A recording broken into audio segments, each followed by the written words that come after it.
Bonjour et bienvenue dans les interviews du Monde devant soi. Aujourd'hui, on s'intéresse à une figure marquante de la scène politique latino-américaine, Claudia Sheinbaum, la présidente du Mexique qui fait face à Donald Trump avec détermination. Cela fait un peu plus d'1 an que Claudia Sheinbaum a été élue à la tête du Mexique avec un score remarquable de presque 60% des voix. Issue du parti de gauche Mouvement pour la Régénération Nationale, Morena, elle est entrée dans l'histoire en devenant la première femme présidente du pays. Scientifique de formation, climatologue reconnue, elle incarne une nouvelle génération de dirigeants à la fois technocrates et engagés dans la transformation sociale. Alors, quels sont les grands chantiers qui l'attendent? Quels obstacles a-t-elle déjà réussi à franchir?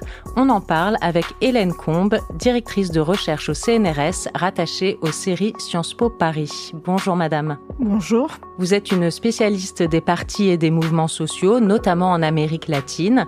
Vous avez publié De la rue à la présidence, foyer contestataire à Mexico. C'était au CNRS Éditions en 2024. Et vous avez co-dirigé la même année le dictionnaire politique de l'Amérique latine. Alors, pour commencer, est-ce que vous pouvez nous en dire un peu plus sur qui est Claudia Sheinbaum? Quel est son programme politique? Quelles valeurs est-ce qu'elle défend? Quel est son style politique aussi? Claudia Sheinbaum a une large trajectoire d'engagement. Elle est rentrée en politique à la fin des années 80 à travers la participation à un mouvement étudiant qui a été extrêmement important au Mexique contre la mise en place de droits d'inscription à l'Université nationale, qui est une université gratuite. Elle a été ensuite une compagne de route de la gauche tout au long des années 90, notamment quand elle était en Californie pour son doctorat, où elle a constitué des comités pour le parti de gauche de l'époque, et elle a promu en fait le vote des Mexicains aux États-Unis. Et en fait, sa carrière politique va vraiment décoller en 2000, quand elle devient ministre de l'Environnement du maire de Mexico, López Obrador, et où elle va déjà imprimer ce style que vous avez évoqué, un style à la fois d'experte, très technique, et qui va se complexifier en fait au cours des années 2000, parce qu'elle va jouer un rôle très important dans un mouvement post-électoral qui commence en 2006. López Obrador, qui était candidat à l'élection présidentielle, ne reconnaît pas la victoire de son opposant. Et Claudia Sheinbaum va être une de ses plus proches collaboratrices. Et elle va être notamment à la tête d'une mobilisation qui a été très importante contre la privatisation de la compagnie pétrolière Pemex, où elle a organisé en fait des brigades de femmes pour empêcher d'abord le vote de la loi et ensuite organiser une consultation populaire. Et alors là, elle va acquérir en fait une implantation très forte dans les milieux populaires et également arriver à combiner ce style un peu bureaucratique avec une capacité à être une femme de terrain, une femme qui dialogue vraiment avec les milieux populaires mexicains, donc un élément très important pour la gauche. Et donc, elle a été élue, je le disais, avec un score assez élevé et maintenant au pouvoir, sa popularité reste très haute. Elle a 80% de cote personnelle et 70% favorable pour ses politiques. Vous avez amorcé un petit peu les explications d'à quoi était due cette popularité. Est-ce que vous pouvez développer? Oui, bien sûr. Alors, il y a des éléments qui sont liés au programme politique et des éléments qui sont plus liés à son style politique. Alors, sur la question du programme politique, elle s'inscrit à la fois dans la continuité du gouvernement précédent, mais aussi en rupture. Et aussi bien dans les continuités que dans les ruptures, on peut, à mon sens, comprendre la très forte popularité. Donc, sur les continuités, il y a d'abord un très fort engagement dans les politiques sociales, mais aussi salariales. Et en fait, le gouvernement précédent a sorti 5 millions de Mexicains de l'extrême pauvreté. Et un rapport de la Banque mondiale qui est sorti au mois d'avril met en avant le fait que le Mexique est le seul pays d'Amérique latine à avoir réduit drastiquement la pauvreté. Donc ça, c'est un premier élément. Elle continue dans la lignée de ses politiques sociales vis-à-vis des personnes âgées, vis-à-vis des jeunes et également pour le développement d'une agriculture plus durable. Le deuxième point, toujours dans la continuité, elle a lancé d'autres grands chantiers. Donc, López Obrador avait notamment lancé un grand chantier autour d'un aéroport, de raffinerie, d'un train dans le sud du pays appelé le train Maya, qui génère certaines controverses, notamment autour des questions d'environnement. Et donc, elle se situe dans la continuité de ces grandes infrastructures à l'échelle nationale qui constituent des vrais chantiers de relance, presque à la Roosevelt. Moi, j'ai été dans le Yucatan il y a 2 ans. C'était extrêmement impressionnant de voir de manière simultanée, sur près de 1500 kilomètres, des milliers de personnes en train de travailler sur ce chantier, venant d'un bassin d'emploi qui couvrait finalement tout le sud du Mexique. Elle est aussi en rupture par rapport au mandat de López Obrador. Elle est beaucoup plus tournée vers les questions d'environnement. Vous l'avez rappelé, ça s'inscrit aussi dans sa trajectoire universitaire. Elle a été membre du GIEC. Alors là, le bilan est encore, on va dire, un peu en attente, mais elle s'est engagée sur les questions d'énergie renouvelable, de lutte contre la déforestation, également de récupération et de protection des nappes phréatiques. Toute la question de l'eau est un enjeu majeur au Mexique. Mais c'est un chantier aussi complexe et qui rentre en partie en tension avec ce caractère un peu développementaliste autour des grands chantiers. Par ailleurs, une autre rupture, c'est sur la question du positionnement féministe. Alors, le Mexique a un mouvement féministe très actif à l'échelle latino-américaine, mais aussi à l'échelle mondiale. Alors, beaucoup de groupes féministes considèrent que c'est un peu une féministe en carton-pâte. Mais néanmoins, il y a déjà un changement sociétal dans le fait d'avoir une présidente femme. Je rappelle que par ailleurs, déjà depuis 2018, le Mexique est un pays où le législatif est entièrement paritaire. Et elle a quand même aussi mené des réformes, alors qui sont peut-être pas celles qu'attendraient les mouvements féministes, mais par exemple, un point important, elle a élargi la retraite universelle pour les personnes âgées aux femmes, en la baissant en termes d'âge.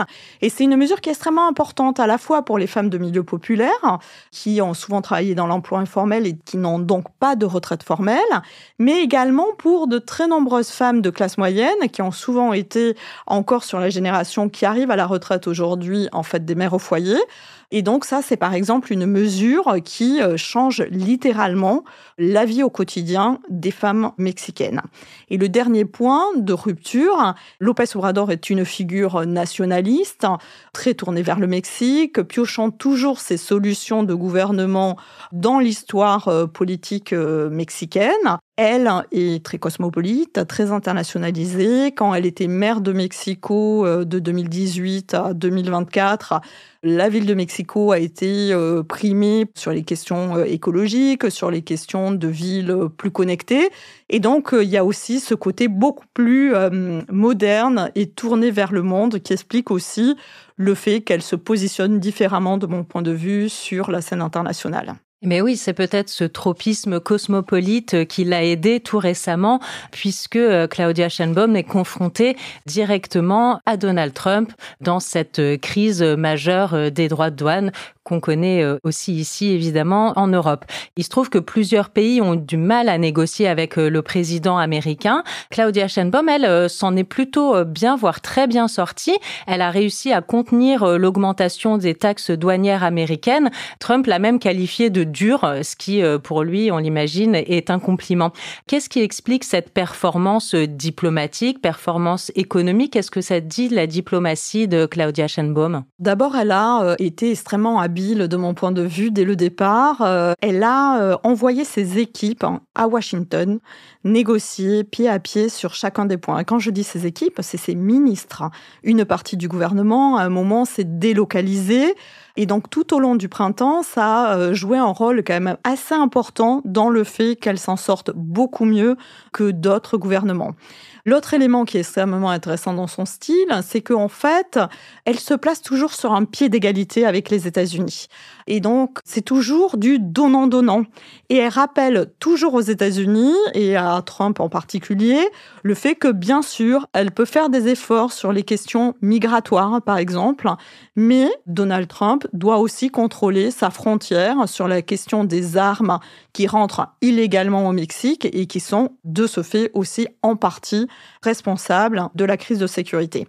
Elle a bénéficié, de mon point de vue également, au départ, dans certains capitals de sympathie de Trump, qui avaient eu de très bonnes relations, paradoxalement, avec López Obrador.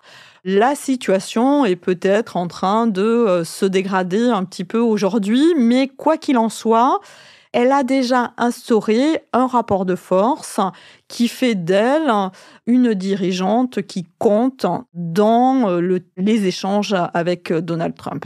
Il y avait un article d'El País América qui était titré Claudia Sheinbaum au l'art de gérer les hommes égocentriques et qui, sans cosmétique du tout, mais revenait justement sur son style, comme vous le disiez, de se placer pied à pied et de ne pas s'excuser. Le Mexique étant quand même un pays de 130 millions d'habitants et 15e puissance économique mondiale. Et 10e puissance industrielle. Très bien. Et juste sur ce point, ce qui fait aussi sa force, c'est que elle connaît très bien ces dossiers. Donc, on a quand même en face une chef d'État extrêmement compétente. Et ça, c'est très impressionnant. Elle a notamment une conférence tous les matins, la conférence du peuple. C'est quelque chose qui avait été initié par López Obrador. Et quand on regarde cette conférence de presse journalière, on est vraiment étonné par la précision de la connaissance des dossiers que n'avait absolument pas son prédécesseur. Parce que c'est retransmis sur YouTube tous les jours et sur ses réseaux sociaux. Elle a aussi une bonne maîtrise des réseaux sociaux. Parmi les défis qui l'attendent, vous avez commencé à en parler, il y a la question de la lutte contre le crime organisé.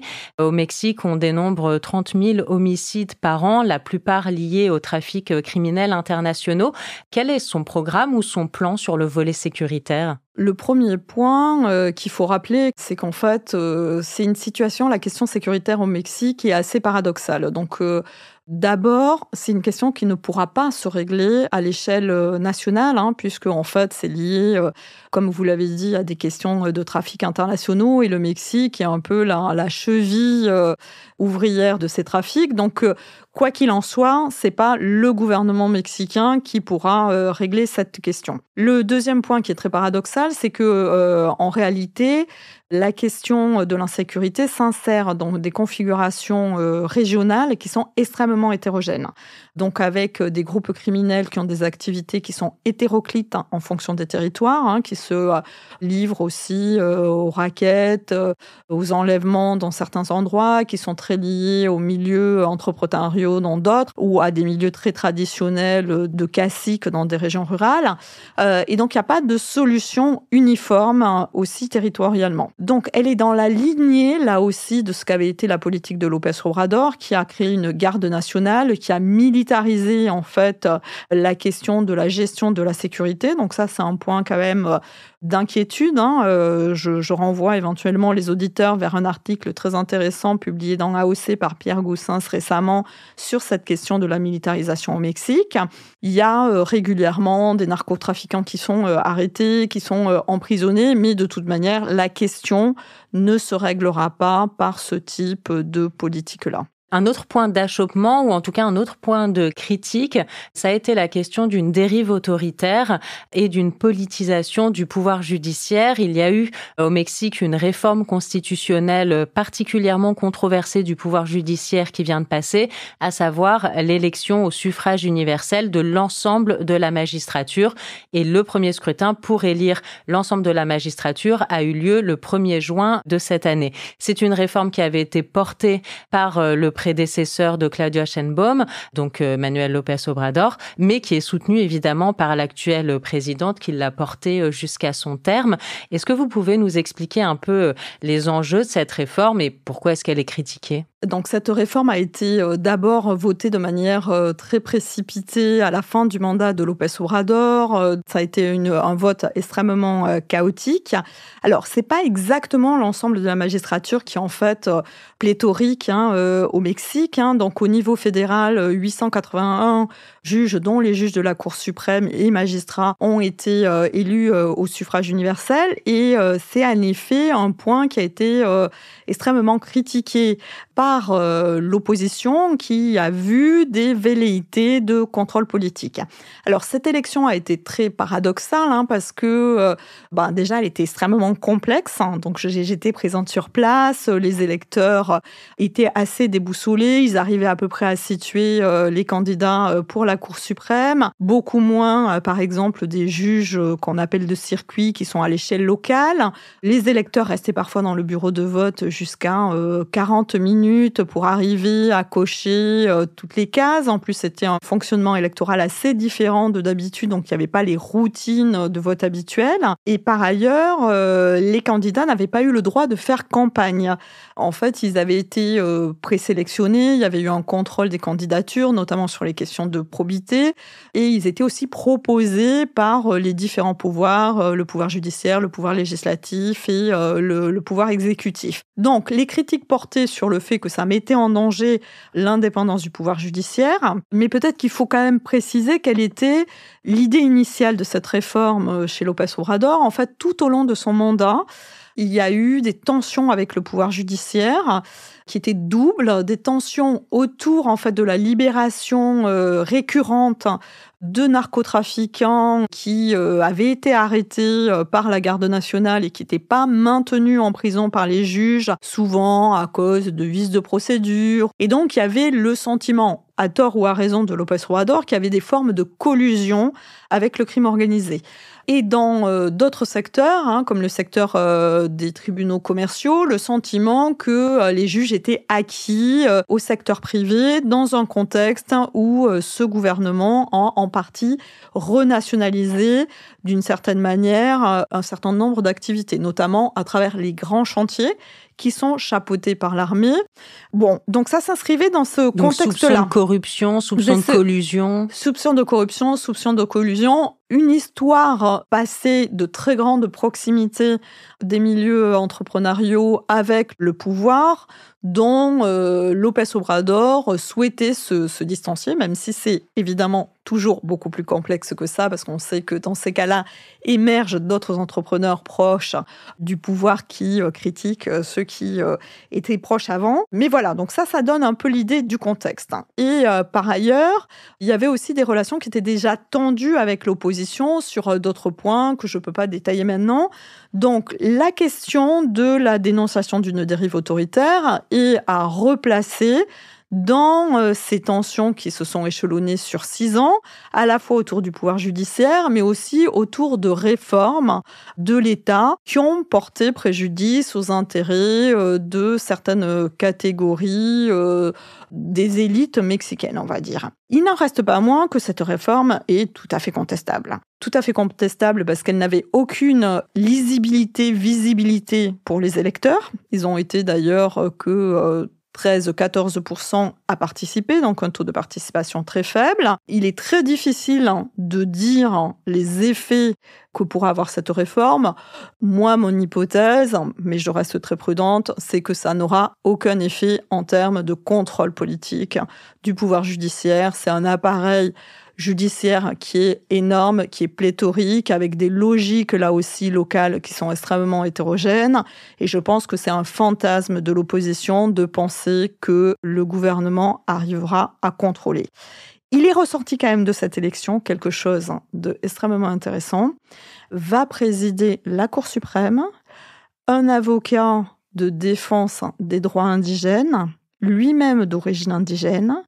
Et là aussi, pour moi, on est dans un vrai basculement sociétal que dans un pays comme le Mexique, dont 13% de la population est indigène, mais qui est la plus grande population indigène en termes numériques d'Amérique latine, un indigène préside la Cour suprême, c'est quand même quelque chose d'extrêmement fort et surtout absolument inattendu. Ce n'était pas du tout le candidat de l'exécutif.